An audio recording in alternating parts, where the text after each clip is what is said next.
Sir Mewat का इतिहास जितना रोचक है उतनी ही अनोखी इसकी सांस्कृतिक परंपराएं हैं। जी जी। तो आप कुछ परंपराओं का जिक्र करना चाहेंगे जो इसको बहुत खास और अनोखा बनाती हैं बाकी दूसरे समाज से?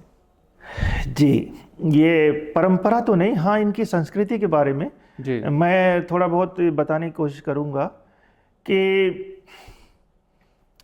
यहाँ पे हमने ये देखा कि भाईचारा आपस में जो इनका है बड़ा मशहूर है। जी।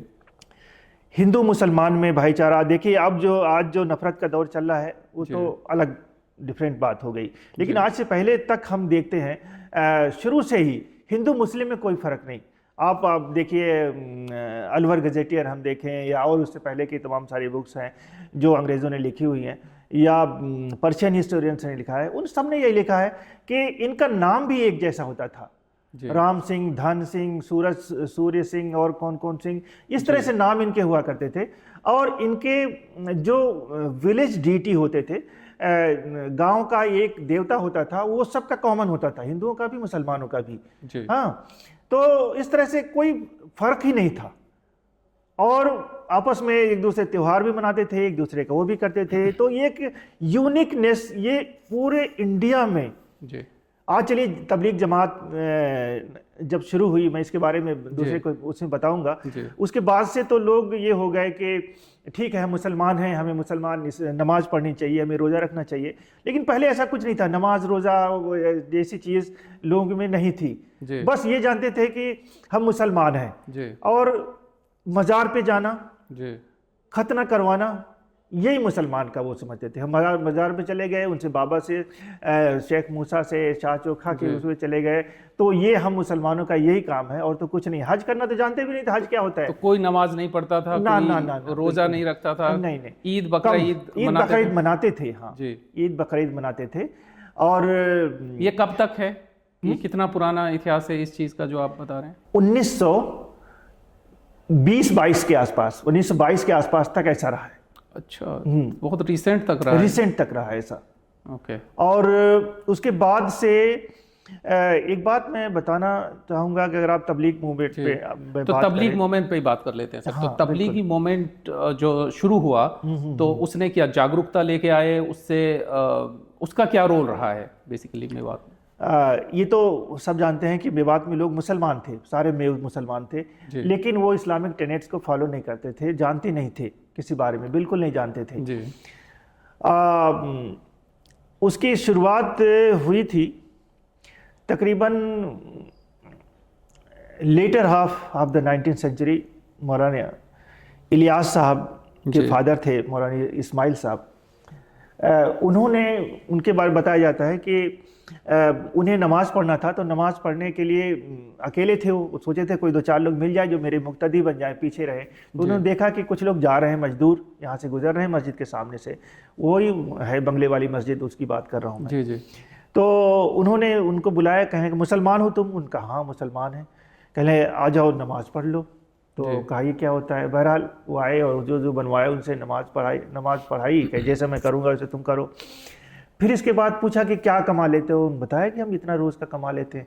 कहले अगर हम तुम्हें पढ़ाएं, यहाँ पे एजुकेशन दें, इस्लामिक एजुकेशन तुम्हें दें और तुम्हें इतनी स्कॉलरशिप दें डेली के हिसाब से जितना तुम कमा लेते हो, तो हमारे साथ रहना चाहोगे? हाँ बिल्कुल, क्यों नहीं जी, इसमें तो मेहनत भी नहीं है ना। तो वो मदरसा कायम किया उन्होंने, 4-5 लोगों को मिला करके, वो बड़े, उनको बाकायदा डेली का मिल जाता था और इस तरह से वहाँ पे मदरसा शुरू हुआ। फिर बाद में 1920 में फिर मौलाना इलियास साहब ने इस तरह के बारे में, जो सहारनपुर में वहाँ के बड़े मदरसे में टीचर थे, पढ़ाते थे, तो वहाँ पे थे, तो उन्होंने भी अपने फादर की तरह से कोशिश की कि ये लोगों को पढ़ने, पढ़ाने, समझाने का काम शुरू किया जाए। इसी दौरान हम देखते हैं कि नॉन कोऑपरेशन मूवमेंट चल रहा था उस वक्त। असहयोग आंदोलन, खिलाफत आंदोलन आपको जैसा मालूम होगा 1920 के बाद से, और 22 में ख़त्म भी हो गया था।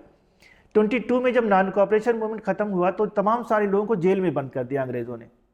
इसको कांग्रेस को इलीगल घोषित कर दिया, सबको जेल में बंद कर दिया। फिर उन्होंने बहुत बड़े बड़े लीडर्स को, इसमें एक स्वामी श्रद्धानंद भी हुआ करते थे। स्वामी श्रद्धानंद जो थे वो आर्य समाज के बहुत बड़े लीडर थे, लेकिन नॉन कोऑपरेशन मूवमेंट के दौरान उन्होंने हिंदू मुस्लिम यूनिटी की बात की थी। जेल में क्या स्वामी श्रद्धानंद के साथ पैक्ट हुआ अंग्रेजों से कि जैसे उन्होंने छूटे उन्होंने अपना आर्य समाज की गतिविधि तेज कर दी। उन्होंने दो मूवमेंट बनाए श्रद्धानंद ने, एक तो शुद्धि, दूसरा संगठन।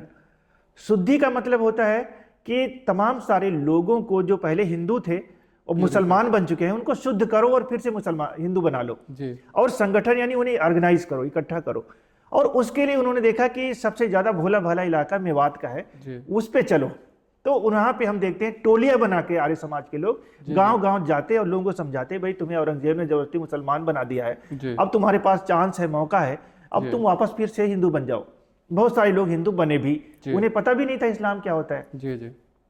इस बात को लेकर के फिर इन्होंने भी शुरू किया, मौलाना इलियास साहब ने भी ये बात की, इन्हें यानी कि रोमिंग वाला जो है ना कि 8-10 लोगों की टोली बना करके रोम करना एक गांव से दूसरे गांव, ये जो आइडिया या तबलीग में आया है ये इन्हीं से आया है। ओके। हाँ, तो इन्होंने भी इस तरह की टोलियां बना बना करके उनको समझाने, नहीं नहीं तुम मुसलमान हो, तुम्हें नमाज पढ़ना चाहिए, तुम्हें रोजा रखना चाहिए, तुम्हें एजुकेशन, इस्लामिक एजुकेशन हासिल करना चाहिए। इस तरह से करके गाँव में जाते थे, वहाँ ठहरते थे और वहाँ लोगों को बताते थे, मस्जिदें तामीर करवाते थे और मदरसे बनवाते थे। इस तरह से करके लोगों में एक जागरूकता, इस्लामिक तौर पे जागरूकता लाने की कोशिश की। लेकिन यहाँ के लोग इस्लाम, नमाज पढ़ने को तैयार हो गए, रोज़ा रखने के लिए तो तैयार हो गए, हज करने को तैयार हो गए, सब कुछ। लेकिन उन्होंने अपना वो पुराना जो गोत पाल इन सब का इसे चेंज नहीं किया, जो हम उसमें शादी करेंगे उसमें नहीं करेंगे, ये जो कि जड़ों से इनके जुड़ा हुआ था, इसलिए उसको चेंज नहीं किया कि ठीक है। इन्होंने सोचा ठीक है गोत पाल में रहो, हमें कोई मतलब नहीं, लेकिन बस यही तुम नमाज पढ़ो, रोजा रखो, तुम मुसलमान हो, इस्लाम की तरह तरीके तुम्हें चलना चाहिए। तो इस तरह से तबलीग यहाँ पे शुरू की।